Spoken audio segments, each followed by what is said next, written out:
Welcome, everyone, to my very first episode of my Dr. Blue Duck Dad Gaming podcast. So, this is episode number one. I'm sure I'm going to look back at this episode a long time from now and be completely embarrassed about its quality or how I look and all of that, the way I speak. But here it is, the very first episode right here. So, what is the purpose of this podcast? I mean, there's multiple podcasts out there for you guys to listen to. So what is the purpose of this podcast right here? I'm going to tell you what it is. It's so that I can build a community with you. I don't care if there's 5,000 or 5 people who listen to this podcast. I want it to be about building a community of people who are like-minded. Now, who are these like-minded people here? They are people like me, people like you, and that is dads who like to play video games. Now, if you know anything about being a dad, your time is limited, your responsibilities are grand, so you don't have that much time to game. So this podcast is for us dads to come together and talk about gaming together, to build a community of dads who like to game and how to hold each other accountable to game responsibly as well. So I always want to begin this podcast answering this question right here, and that is, what game am I currently playing?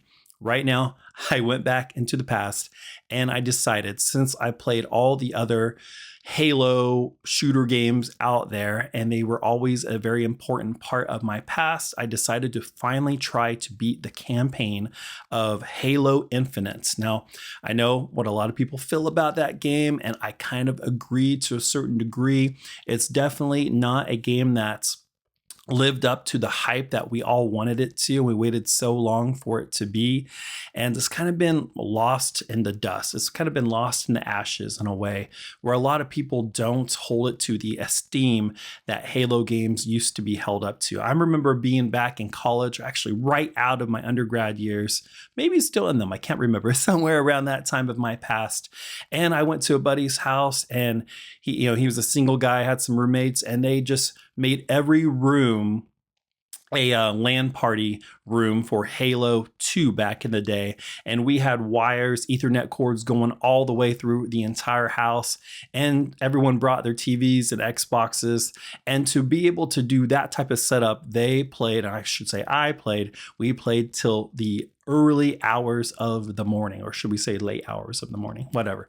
We played for a long time because it took so long to get all that set up. So to me, Halo has always been a special game to me that's been a part of my past. When I played the original Halo, I played it with my good buddy Sean, one of my buddies from high school.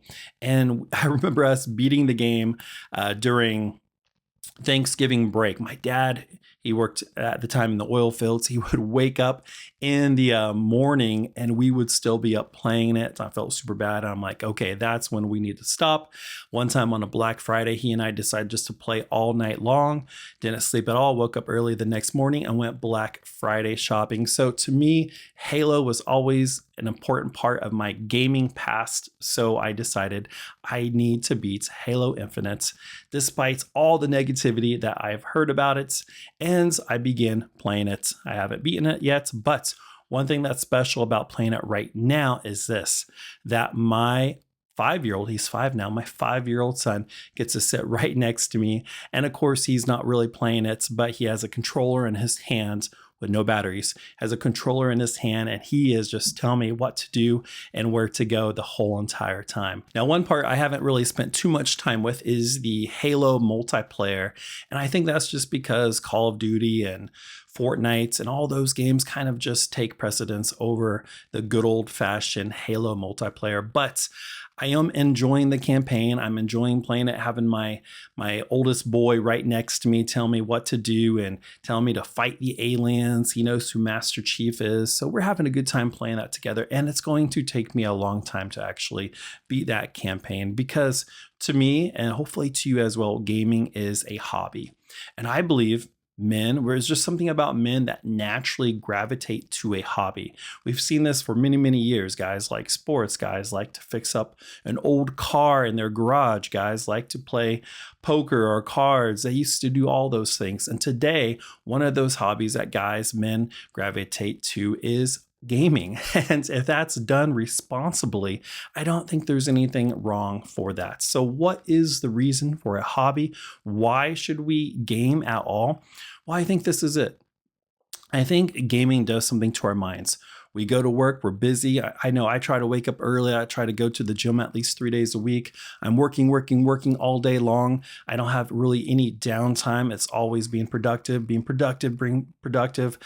Come home, I'm with my wife, I'm with my kids. I'm trying to be the best dad I can possibly be. I'm trying to be a good husband. And then later on that night, maybe I just take a 15-minute break and play a round of Fortnite or Black Ops 6 or whatever game I'm playing at that time, or try to make a little progress in a RPG or Diablo 4 or whatever I'm playing at that time. Just try to make a little bit of progress. And what does that do? It relaxes my brain.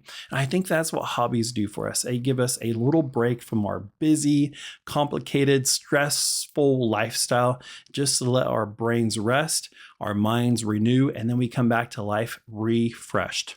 So my question is, does gaming make you refreshed, or does it frustrate you? If it frustrates you, it's not a good hobby. It's not a good hobby if it frustrates you. But if it does something, if it calms your soul, if it relaxes your mind, and you come back to life renewed and ready to take on all of life's stressors and responsibilities, then I think it's a good hobby and a productive hobby as well, as long as we don't abuse it. So I have some questions here that I'm often asked, and I want to go ahead and bring those up. One of those questions is, does gaming make you a better or worse dad? And I think that really depends on the situation with your own gaming response. If you are gaming responsibly, of course, gaming can be done irresponsibly. If you're coming home and neglecting your kids, neglecting your wife, and just playing some RPG for 2 hours every day when you get home, or you're trying to be the next pro esports gamer out there, and you're neglecting your job and your responsibilities, it can definitely make you a worse dad.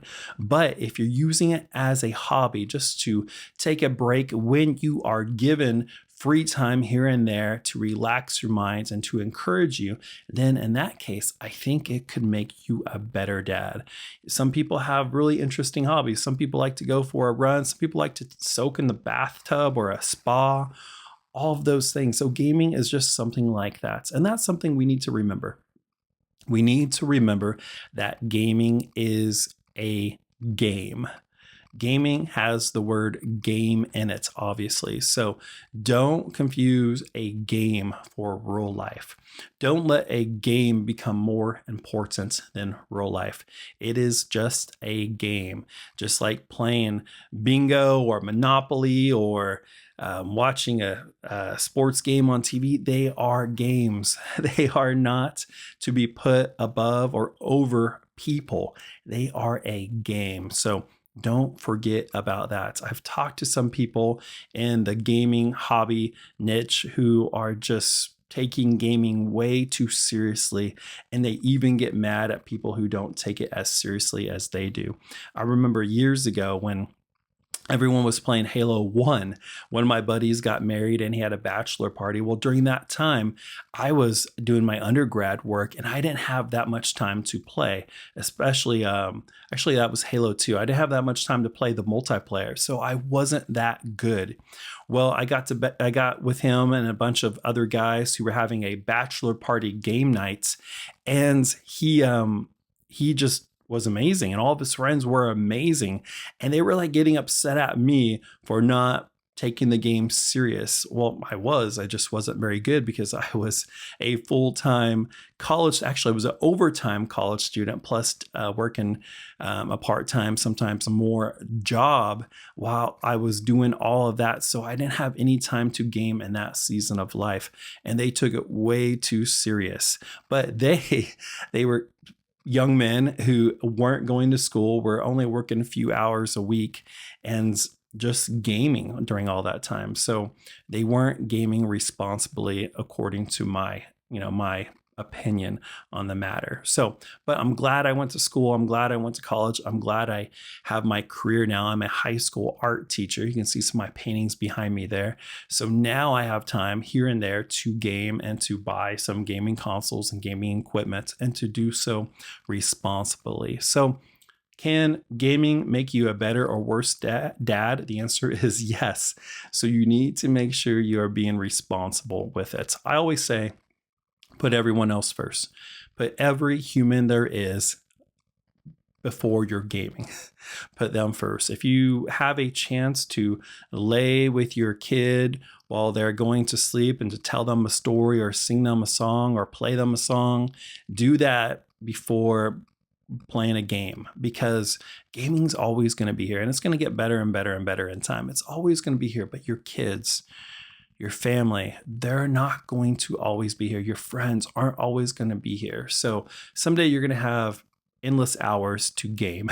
Maybe when you're in the retirement home and you can't really do much else, you're going to have time to game. So use the time that you have now to dedicate it to people. No one spends time on their deathbed wishing that they would have done better beating Tears of the Kingdom or Breath of the Wild, but they do spend time on their deathbed regretting not spending enough time with people who they care about.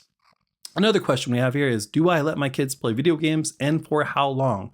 Well, we let my oldest son at the time, 4, play Goat Simulator 3, which is a super fun game. We let him play for a little while. He loved it. He was doing really good. He was doing all the jobs, all the tasks. He was moving up. I would play with him, let him play by himself, play with him, let him play by himself. My wife would even play with him sometimes. But at that age, at the age of 4, I feel like he got too into it and it was too much for his little mind or his little brain.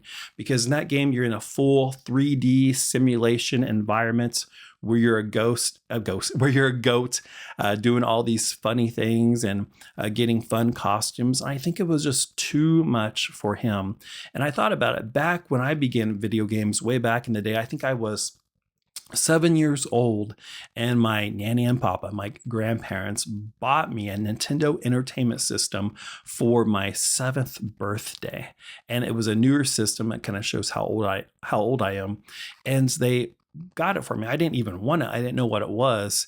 I wanted to play with my toys, and they said, hey, let's just hook this up to the TV. So they hooked it up to the TV, and my dad and I, we were all trying to, it was so long ago, we didn't even know how to hold a gaming controller. We didn't know if you're supposed to put it on the ground and go like that, or, like that. I mean, no one knew. It was that new back in the day. We knew how to hold a joystick, but we didn't know how to hold a gaming controller.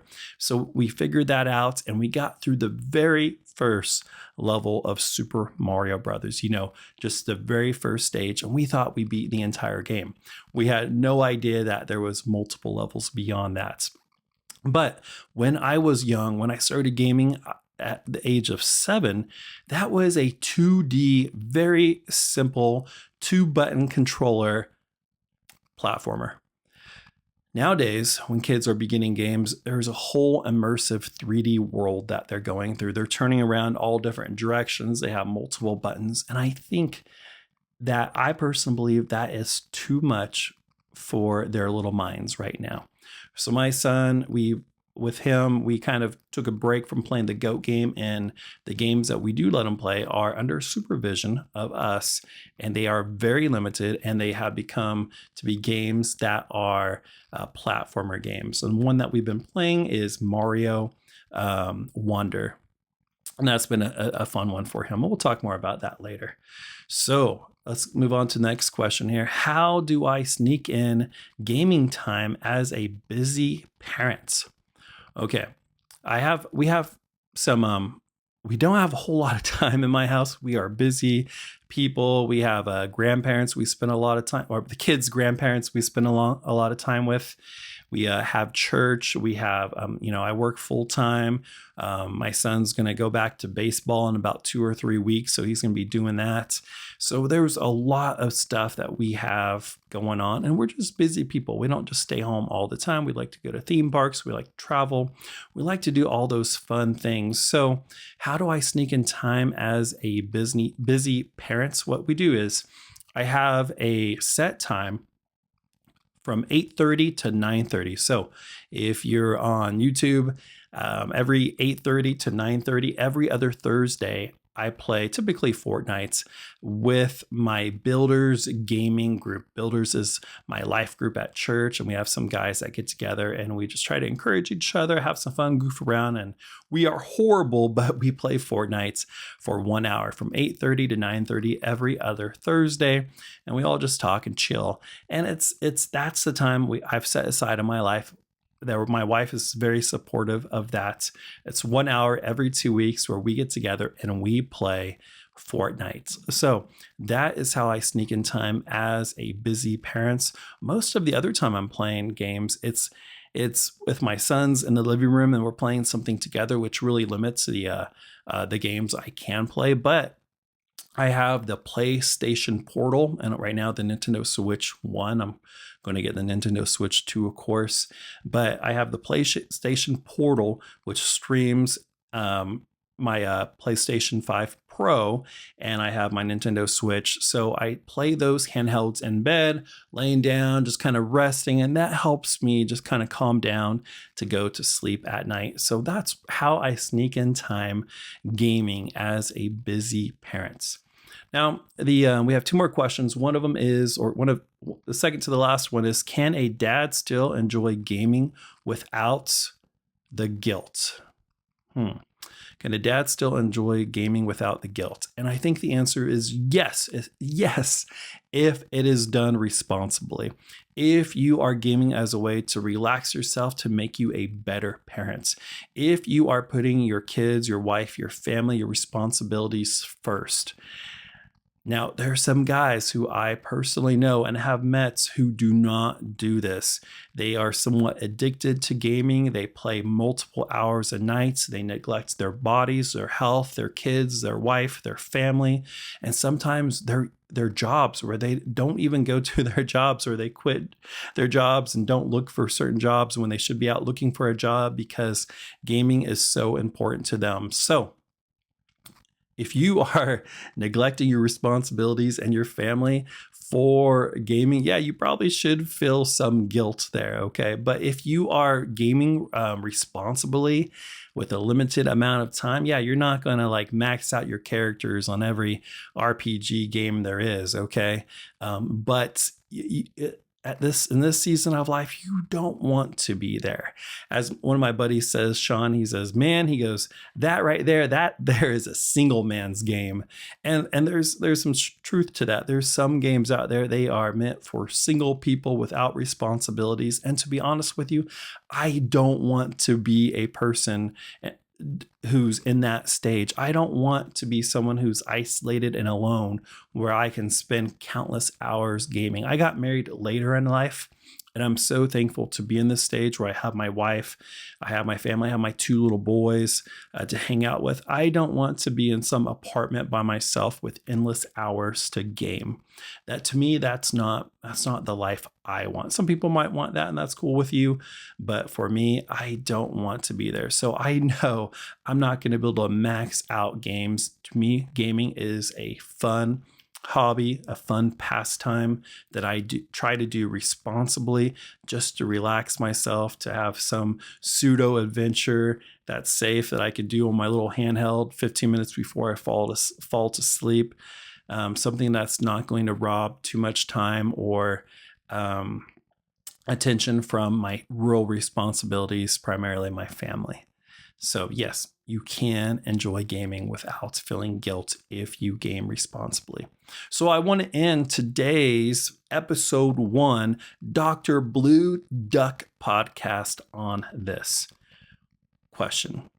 What's your favorite 3 games to play with your kids? Top 3 games to play with your kids. I would say number 1 is Mario Wonder. Okay, Mario Wonder is a great game to play with your kids, especially I'm talking about younger kids here. Okay, if you have like teenagers, hey, it's a whole different ball game. But for younger kids, I have a 1-year-old and a 5-year-old, a 1-year-old and a 5-year-old now. He just turned 5. And Mario Wonder is great because my wife can be Peach, I can be Mario, and my son can be either the Nabbit or one of the colorful Yoshis. And those 2 characters actually don't take damage. Yes, they can still fall and have to respawn, but they don't take damage. So like the other characters do, so they can play along and still progress through the levels with you, and they really are kind of doing it, and they're having a blast, and it really builds their confidence. So as a dad with small kids, the number 1 game I would encourage you to play would be Mario Wonder on the Switch. The second game would be Kirby and the Forgotten Land. I know that's more of a 3D game. It's not a 2D platformer or 3D platformer, whatever you want to call it. It's not a platformer, but it is simple and it is relaxing, and there's not too much in that game. And there are some parts where it's kind of more like a platformer, but it's a great game for kids. I know my son calls Kirby Mario's friend, and he enjoys playing that game with me. And the last game, and this is one you got to be careful with, but it's one that I would just say personally we've played with our son a lot, and he's really enjoyed it because of the content. It's silly, it's ridiculous, it's funny, it's just so random and absurd sometimes, and it's mostly appropriate for kids. You know, there might be a few parts here and there, and that is Goat Simulator 3, and we play on the Xbox Series X. This game right here, Goat Simulator 3. It's a fun one. And it is in a 3D, simulation environment, but it's just silly. It's just ridiculous. And it's pretty funny to play with your kids. So those are the 3 games I would recommend to play with your kids. Those are games that I personally enjoyed playing with my boys and my wife. So that is it. This is episode 1 of the Dr. Blue Duck official podcast. Yeah, I'm sure I'm going to look back at this and be like, man, this thing was horrible, but that's okay, because the purpose of this podcast is to build community. So if you're a dad, if you're a gamer who's not super young, this isn't for like a 10-year-old, 15-year-old, or 20-year-old gamer. This is for people who've been around a little bit longer, people who played old school consoles like me, and people who have kids and want to be involved with that community of playing video games with your kids responsibly and being encouraged by other dads to do that. So we have a bunch of neat things to talk about on this podcast, but we're going to leave it there for today. But I want to encourage you, if you are a dad gamer, what game or games would you recommend or suggest for others to play with their kids? Hey, we'll catch you guys next time.